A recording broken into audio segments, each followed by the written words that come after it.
Hello everybody and welcome to the Tuesday edition of Video Clips, and Happy New Year to everybody. I hope you had a wonderful holiday and you didn't eat anything that I wouldn't eat, and you went to the gym and yoga every day, got lots of exercise and rest and drank enough water, and you woke up on New Year's Day and said, I really feel better than I did even before the holiday season started. I guess maybe not all of you did that, but anyway, that's my wish for you. All right, well, let's get started with the new year. Lots of good stuff to share with you. So Tuesday's announcement day, so I'll just start a couple things, and I have some really interesting things to tell you today. First of all, winter semester for the Institute starts next week, and we are offering, of course, the Diet and Lifestyle Intervention course, CMEs, CEs for doctors, dietitians, and nurses. Sports nutrition, the first time I've taught this, and I know a lot of people are interested in that. Dietary supplements will be offered, chemistry and biology. We have a new weight loss program. I don't even like to call it a weight loss program because they don't work, and they just don't work. But we're going to do this a little bit differently this time. Lots of accountability and commitment. You have to apply, you have to be interviewed, and we're not taking people who can't do this. So if you can do this and you will meet our criteria, I promise you it'll help you. If you don't belong in this program, we'll tell you that before we take any of your money. All right?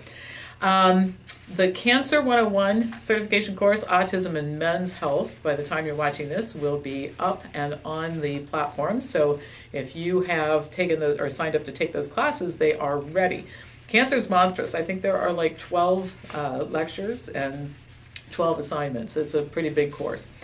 And then last but not least, research and writing. I'm going to teach people how to do research and dig up stuff the way that I do, and how to write papers, and good research from bad research, all that good stuff starts in February. I'm working on that course right now. It'll go throughout the whole year with lots of assignments. So if you're interested in any of this or anything else we do here, including careers, please send me an email at pampopper@msn.com. All right. The article that I'm going to talk about with an awful lot of additional information is one that caught my attention because one of the authors is Jerome Groopman, who wrote a book many years ago called How Doctors Think. And I read that book, and I remember in the book he talked about being a medical doctor, which he is, and finding himself as a patient in the medical system. And boy, was that a wake-up call for him. It changed his perspective. It caused him to write the book, and the book explains a lot about why doctors do think the way that they do and how they get stuck doing things that don't work and don't change the things that they do, etc. So anyway, he had a co-author in this particular article, and according to them, regret in medicine typically refers to the feeling a patient has following a poor outcome. However, there are other types of regret that we'll talk about too.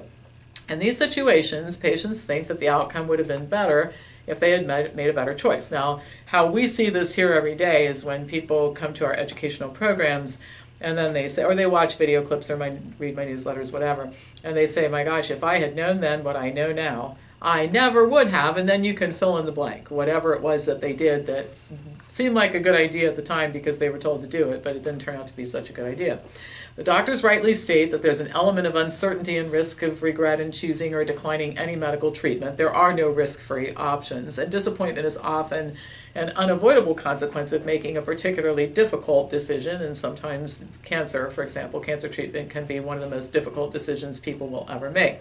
Disappointment, however, is different than self-recrimination and regret. One of the problems, the doctors say, is that medical training doesn't really include a discussion of these issues and how to address or prevent them. And I'll come to that later because this is very true. All right, so Doctors Groopman and Hartzman, the other doctor, write that when they began researching this issue, they were surprised to find that poor outcomes don't always result in patient regret. They say that the key to reducing regret is informed choice. My gosh, these doctors could be working for Wellness Forum Health. That's what we talk about here all the time. There's a term that is used for patients who do not consider information about all their available choices before making a decision. It's called process regret. And that's what I just mentioned happens all the time. It's been our experience that one of the reasons why people have such process regret is that they're never, almost never, when they're in a doctor's office, given a complete and comprehensive list of all of the options along with risks and benefits before making healthcare choices. It's not their fault. In other words, patients who have this type of process regret, most of the time, it is absolutely not their fault. Another surprise discovered by the doctors was that good outcomes don't always prevent regret. This can happen, for example, when a patient is talked into having surgery instead of choosing active surveillance when an abnormality is discovered. Instead of being relieved that no cancer was discovered, the patient then regrets undergoing unnecessary surgery. Pressure and significant influence of others can lead to passivity in choosing treatment, and role regret is the result. Our experience in this area is that considerable pressure is applied by doctors to get patients to have tests and to take drugs and undergo procedures. Now, I'm sure that part of this is based on doctors being very convinced that what they're recommending is the right thing. They have a lot of confidence in what they're recommending to patients, but this confidence is often misguided and not supported by evidence and doesn't take into consideration the patient's goals and objectives and values. And we see this most often in cancer treatment. So everybody's familiar with pressure from family. Do what your oncologist says. He's trying to help you. People get scared half to death about this, but doctors apply a lot of pressure too. Even when doctors acknowledge that the decision is up to the patient, they often make comments that undermine the patient's thoughts of being in control. I've heard a lot of them, but they include things like, well, it's up to you, but I think the only real option is, or something like, sooner or later you'll have to do what I'm telling you to do, so you might as well just do it now and get it over with. Well, that's not exactly the same thing as saying, well, there are risks and benefits to both sides of this. You're going to have to really consider this and make a decision and think about it and call me back. That's a whole different message that's being sent. The authors cite a large body of evidence showing the various causes of regret in medicine. Omission bias is the tendency toward inaction and inertia, and it leads to avoiding medical tests and procedures. Commission bias, on the other hand, is the tendency to believe that doing something is always better than doing nothing, and that is not always the case. It can lead to experienced regret if the outcome is not good. When people are in pain or acutely anxious, they're likely to make choices that they think will address their conditions quickly, and they're likely to discount the risks and overestimate the chances for success in choosing a treatment. And by the way, that's when patients are most vulnerable to the type of message from a doctor that says, I really think you should do this, or we need to do this right away. It's not a good idea for you to wait. So when people are in a lot of pain or their conditions are acute, they're really very suggestible in terms of doing what people tell them to do. Patients who choose elective procedures in what is referred to as a hot state are particularly at risk for regret. Research further shows that when patients change their minds about things like hormone replacement therapy, breast cancer surgery, and prostate cancer treatment, the risk of regret is much higher.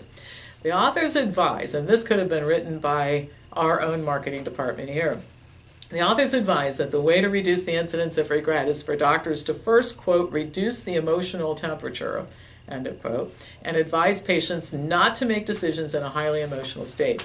That is, in my experience, the opposite of what happens. Usually what happens is that doctors want to make the decision now, they pressure the patients now, and if the patient says that he or she wants to think about it, that's sometimes discouraged, again, more frequently in cancer than anything else.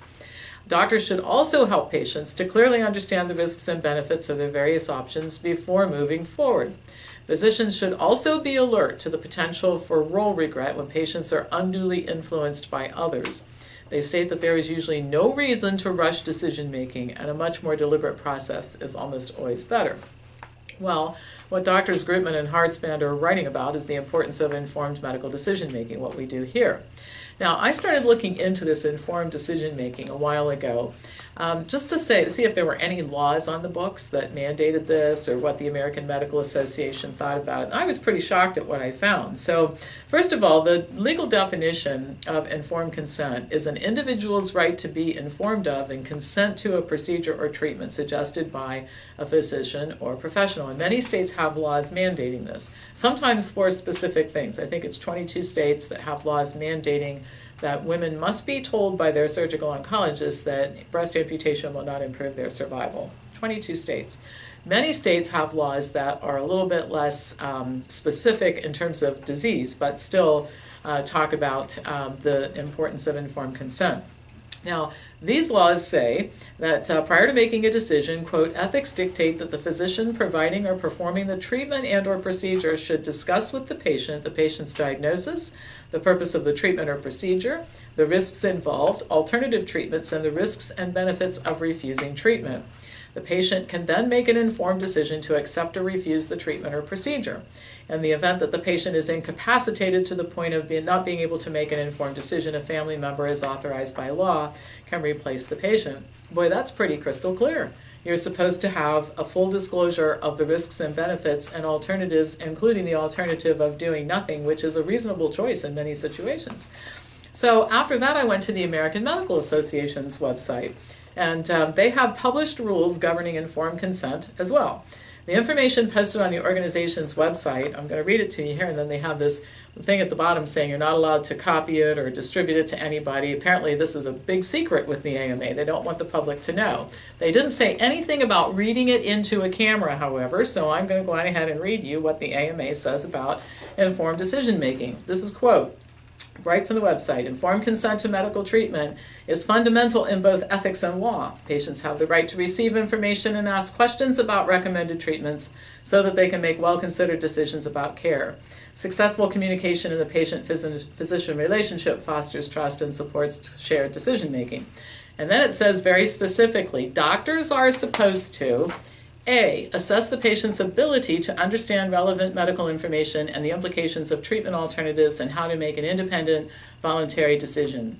B, present relevant information accurately and sensitively in keeping with the patient's preferences for receiving medical information. The physician should include information about the diagnosis, the nature and purpose of recommended interventions, the burdens, risks, and expected benefits of all options, including foregoing treatment. C, document the informed consent conversation in the patient's surrogate or the surrogate's decision in the medical record in some manner. When the patient surrogate has provided specific written consent, the consent form should be included in the record. Wow. So, if some states mandate that patients be informed, and the AMA has published rules mandating that doctors properly inform their patients, why are so many patients uninformed or misinformed? Well, it's because there's almost never any significant consequence for doctors who don't inform patients or for institutions who don't make informed decision-making an expected part of practice. There are only two things I think that can lead to better outcomes. One, and this is what we're doing here, is patients become more informed on their own, and as informed consumers, they can then take more control of their interaction with doctors and healthcare. The other is stronger laws with more serious penalties for violating them.